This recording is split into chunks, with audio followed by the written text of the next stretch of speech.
Hello guys, welcome back to my channel trend and teach. आज बात करेंगे हमारे बदलते देश के बारे में।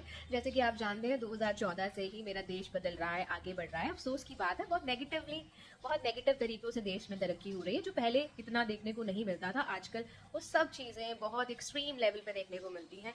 पूरे के पूरे प्लेन क्रैश हो जाते हैं, दिल्ली की मेन मार्केट्स में ब्लास्ट होते हैं, दिल्ली में पॉल्यूशन के कोई सोल्यूशन नहीं है। इतना पोल्यूशन है, बच्चे जो हैं हॉस्पिटल्स में हैं, किसी को ब्रीदिंग इशू हो रहा है, लंग इशू हो रहा है, कोई ध्यान नहीं है। अब उसके अलावा बैक टू बैक आप देख रहे हैं कि बहुत सारी रील्स, बहुत सारी वीडियोस वायरल हो रही है जिसमें इंडिगो की फ्लाइट कैंसिल हो रही है। और अभी हाल फिलहाल इंडिगो ने सॉरी भी बोला है फॉर द इनकन्वीनियंस। पर ऐसा क्यों हुआ? क्या क्योस है इंडिगो का? कैसे स्टार्ट हुआ? आपने देखा पैसेंजर कितने परेशान हो रहे हैं। कोई अपने हस्बैंड की डेड बॉडी लेके अपनी जगह पे जाकर उसका संस्कार करना चाहता है। कोई अपनी शादी नहीं, रिसेप्शन अटेंड नहीं कर पा रहा है, शादी अटेंड नहीं कर पा रहा है, बेसिक फैसिलिटीज नहीं मिल पा रही है। एक फादर अपनी बेटी के लिए पैड्स मांगते नजर आ रहा है, कोई शीशे पर चढ़ के कांच तोड़ता नजर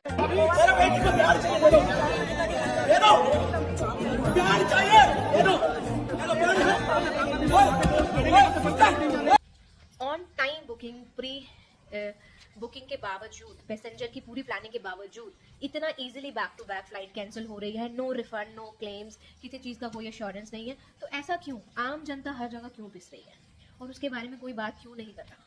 किसी का ध्यान क्यों नहीं है इस तरफ? बस रील्स वायरल हो रही हैं, कवर अप स्टोरीज आ रही हैं। ये इंडिगो का क्यों स्टार्ट कहाँ से हुआ? और बात सिर्फ इंडिगो की नहीं रह गई है। अगर बात करें तो इंडिया एक ऐसी डेमोक्रेटिक कंट्री बन चुकी है जहाँ पे 4-5 राजा हर सेक्टर में पाए जाते हैं, और अब तो कहीं कहीं 2-3 भी पाए जाते हैं, और मोनोपोली का नंगा नाच है। यही हाल हुआ है इंडिगो के साथ भी। इंडिगो जो है 65% एविएशन सेक्टर का कवर करती है और बहुत टाइम से अपनी ऑन टाइम सर्विस और बहुत इकोनॉमिकल फेयर के लिए भी जानी जाती है कि अच्छे रेट्स पे फ्लाइट, ऑन टाइम फ्लाइट हमेशा अवेलेबल है। सबसे ज़्यादा जो है एयरक्राफ्ट इन्हीं के पास है। पर ये अपॉर्चुनिटी, ये अथॉरिटी गवर्नमेंट ही इन्हें देती है, और ये बाद में गवर्नमेंट को ही घुटनों पे ला देते हैं कि अब कोई क्या कर सकता है, कर लो, हम तो कैंसिल कर रहे हैं। पर ये शुरू कहाँ से हुआ, ये कहानी शुरू कहाँ से हुई, बात करते हैं उसके बारे में। इंडिया की एक गवर्नमेंट रेगुलेटरी ऑर्गेनाइजेशन है जिसे DGCA बोलते हैं, directorate general of civil aviation, जो कि फ्लाइट्स के लिए या एविएशन कंपनीज के लिए रूल्स, नॉर्म, सेफ्टी गाइडलाइंस और रेगुलेटरी जारी करती है। और इन्हीं का रिस्पॉन्सिबिलिटी है कि इसको टाइम टू टाइम इम्प्लीमेंट कराए, वेरीफाई करे, क्रॉस चेक करे कि सेफ्टी जो रूल्स हैं प्रॉपरली फॉलो हो रहे हैं और सभी पैसेंजर की सेफ्टी के लिए इंपॉर्टेंट है। तो लास्ट ईयर जनवरी 2024 में DGCA ने FDTL, flight duty time limitation, specially pilots के लिए, क्रू के लिए कुछ न्यू नॉर्म्स जारी किए और प्रीवियस नॉर्म्स में चेंज किए। तो उसको, न्यू नॉर्म्स को देखते हुए कि ये जो न्यू नॉर्म्स हैं और ये बड़ी एविएशन कंपनीज हैं, इनको इम्प्लीमेंट करने में टाइम लगेगा, तो अच्छा खासा टाइम दिया गया।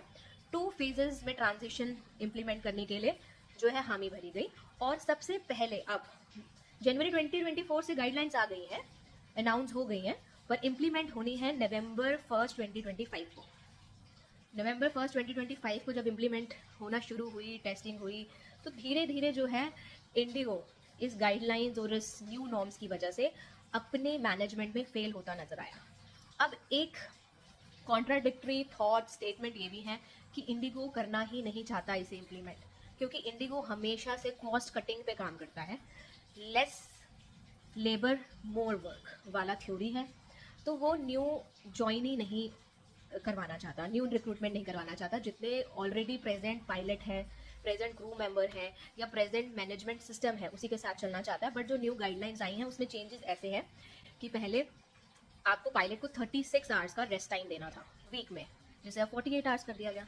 पहले एक फ्लाइट के लिए 6 लैंडिंग मैक्सिमम अलाउड थी, पर अब एक फ्लाइट के लिए इन अ डे 2 लैंडिंग अलाउड है। मतलब अगर एक फ्लाइट दिल्ली से उड़कर बॉम्बे जा रही है, फिर कोलकाता जा रही है, फिर शिलोंग जा रही है और फिर वापस कहीं बेंगलोर जा रही है, तो 3-4-5 लैंडिंग इन अ डे कर सकते थे। बट अब न्यू के हिसाब से, गाइडलाइन के हिसाब से 2 लैंडिंग मैक्सिमम अलाउड है। कॉन्जिक्यूटिव 2 नाइट्स के लिए ही पायलट नाइट ड्यूटी कर सकते हैं, जो कि पहले ऐसा नहीं था। तो ऐसे चेंजेस के बाद क्योस क्रिएट हुआ बहुत ज़्यादा।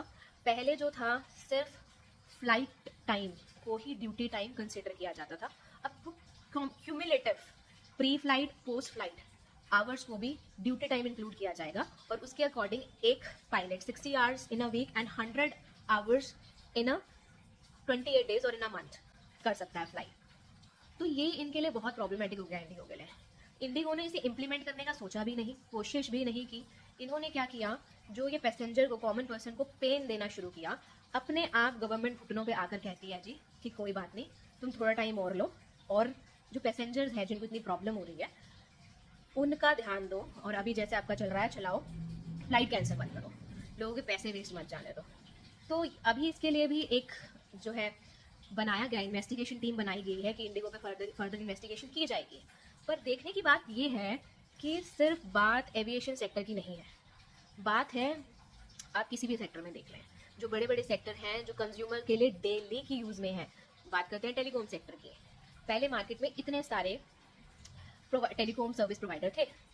जियो आता है, जियो फ्री डाटा बांटता है, बहुत सस्ते रिचार्ज देता है, धीरे धीरे करके सारे चले गए, 2 या 3 मार्केट प्लेयर्स बचे। अब क्या हुआ जी, ना चाहते हुए भी आपको महंगे रिचार्ज लेने पड़ेंगे। कंज्यूमर के पास, कस्टमर के पास कोई ऑप्शन नहीं है। अगर कस्टमर कहे कि वो एयर इंडिया में ही फ्लाइट करेगा, आगे से इंडिगो में फ्लाइट नहीं करेगा, अरे एयर इंडिया, एयर एशिया की लिमिटेड सर्विस है। 65% सर्विसेज जो है इंडिया एविएशन सेक्टर में इंडिगो ही प्रोवाइड कर रहा है। तो इंडिगो अपनी मनमानी कर सकता है। ये अथॉरिटी, अपॉर्चुनिटी गवर्नमेंट ही इन्हें देती है, ये गवर्नमेंट को सपोर्ट भी करते हैं, ये सब मिला जुला चलता है और पागल बनते हैं बीच में आम जनता। हर सेक्टर में यही है। अब धीरे धीरे देखते जाएं, कंस्ट्रक्शन सेक्टर में अगर आप देखेंगे सीमेंट के 2-3 बादशाह रह गए हैं। अब थोड़े टाइम में आपके पास कोई ऑप्शन नहीं होगा, जितना भी महंगा सीमेंट बिकेगा आपको भाई साहब अडानी से ही लेना पड़ेगा। ऐसे ही बहुत सारी चीज़ों में इंडिया, जो कि कहता है नाम का डेमोक्रेटिक कंट्री, उसमें मोनोपोली बनती जा रही है। प्राइवेटाइजेशन का मकसद ही यही है कि सरकार, जो ये राजे बैठे हैं कुछ सेक्टर के, उनसे भी खाएगा, आम जनता से भी खाएगी, और आम जनता खुद दोनों लूटेंगे, सब मिला जुला है। तो बहुत ज़रूरी है अवेयरनेस हमारे लिए। अब आप ये देखिए कि लगातार इंडिगो ने जितनी भी चीज़ें की, उसमें कौन परेशान हुआ, आम जनता। भाई बोला गया है कि मैं चाहता हूँ हवाई चप्पल में आने वाला भी हवाई जहाज में बैठे, जो भाई स्केचर्स के महंगे महंगे शूज डाल के जा रहा था, उन्हें भी नंगे पाँव कर दिया तुमने। राहुल वैद्य जैसे सिंगर 4-4 लाख की टिकट लेके कंसर्ट में पहुंचे हैं कि अब ये कैंसिल हो गई तो दूसरी कहीं लेते हैं, ऑल्टरनेटिव देखते हैं। लोगों को बहुत परेशानी उठानी पड़ी है, उसकी कोई बात नहीं कर रहा, बट वो पेन, वो क्योस जिसने गो थ्रू किया है उसी को पता है। और आज किसी और के साथ हुआ है, कल हमारे साथ होगा, और बहुत चीज़ों में ऐसा होता ही है। अवेयरनेस की बहुत ज़रूरत है, थोड़ा अवेयर रहिए। एजुकेशन की बहुत नीड है। आसपास को अंधभक्त बनने से अच्छा है एक दूसरे को अवेयर करें, समझाने की कोशिश करें। इंडिया में पहले सिर्फ सरकार खाती थी और एक लिमिट तक खाती थी, पर अब जो देश बदल रहा है उसमें बदलाव यही है कि इंडिया में अब सरकार भी खाती है। सरकार की जो थोड़े पाले हुए हैं वो भी खाते हैं। अब लुट कौन रहा है, आम जनता। हर चीज़ 10 सालों में 3, 4, 5 फोल्ड हो चुकी है, और आगे क्या हाल होना है उसका कुछ अंदाज नहीं है। तो आप समझदारी से काम लीजिए और सोच समझ के अपनी जो चीज़ें हैं, जहाँ भी हमारी डिपेंडेंसी है, आई नो दैट हमारी डिपेंडेंसी है। अब आप अगर किसी इमरजेंसी में हैं और आपको इंडिगो ही अवेलेबल है, आप ना चाहते हुए भी इंडिगो बुक करोगे, क्योंकि आपकी और कोई ऑप्शन नहीं है। और इसी वजह से क्या है, आम जनता हैंडीकैप होती जा रही है बहुत ज़्यादा, और ये मोनोपोली जो है भारत को घेरती जा रही है। ये नया भारत है, ये भारत अभी बहुत कम लोगों को समझ आ रहा है कि हो क्या रहा है एक्चुअली। आप इसको समझें, अपनी चीज़ों को वाइजली हैंडल करें, और जितना हो सकता है एक दूसरे को एजुकेट करने की कोशिश करें, क्योंकि एक एजुकेशन, एक समझ, एक समझदारी जो है शायद हमें इस चीज़ से निकाल सकती है। ऑल्दो मुझे कोई सोल्यूशन हाल फिलहाल नहीं दिखाई देता, क्योंकि इतना ज़्यादा वेब, इतना ज़्यादा जाल जंजाल फैल चुका है कि आई डोंट नो क्या फ्यूचर होगा इंडिया का। क्या आप भी मेरे इस थॉट से सहमत हैं? आपको भी लगता है कि ये मोनोपोली का जो राज चल रहा है, देखने को मिल रहा है, ये एग्जैक्टली ऐसा है या नहीं है, और ये एग्जिस्ट कर रहा है, या इससे आम जनता अफेक्ट हो रही है या नहीं हो रही है, और अफेक्ट हो सकती है या नहीं? कमेंट करके ज़रूर बताएं, ताकि मैं अपनी जानकारी में और इम्प्रूवमेंट कर सकूं और आपको और अच्छी जानकारी दे सकूं। आगे मिलते हैं इसी तरह की और वीडियोज़ में, और अलग अलग टॉपिक्स पे आपको जानकारी देते रहेंगे, कुछ इन्फॉर्मेशन जो आपकी नॉलेज बढ़ाए। ठीक है, thank you for watching, keep supporting, please like, share and subscribe, और साथ ही अपने थॉट्स, अपने पर्सपेक्टिव ज़रूर रखिए, ताकि मैं भी अपने नॉलेज और अपनी चीज़ों को इम्प्रोवाइज कर सकूँ। आपकी फीडबैक, आपके कमेंट्स बहुत वैल्यूएबल हैं, and I welcome all negative and positive feedback from your side. Please आप ज़रूर बताएं। Please like, share and subscribe, trend and teach. Bye bye.